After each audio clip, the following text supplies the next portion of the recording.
Ամեն անգամ, երբ մարդիկ իմանում են, որ ես գիտեմ ճապոներեն, խոսում եմ ճապոներենով, նրանք ինձ ամեն անգամ ասում են. «Հա դե դու հակում ունես ճապոներեն սովորելու»։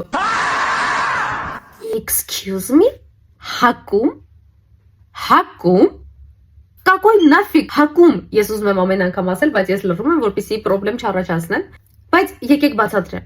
Այստեղ ոչ մի հակում չկա։ Ես էլ եմ 100 անգամից հետո հասկանում։ Ես սկսել եմ ճապոներեն սովորել 10 տարի առաջ։ Ես 10 տարի առաջ հաճախել եմ ճապոնական կենտրոն եւ ես ամեն օր զուբրից եմ արել ճապոներենը։ Կողմդ երբեք չի եղել, որ վաու, մի անգամ կարդացի, մի անգամ հիերոգլիֆը տեսա եւ ես մինչեւ կյանքիս վերջ հիշում եմ դա։ Մոռացեք դրա մասին։ Ուրիշներին,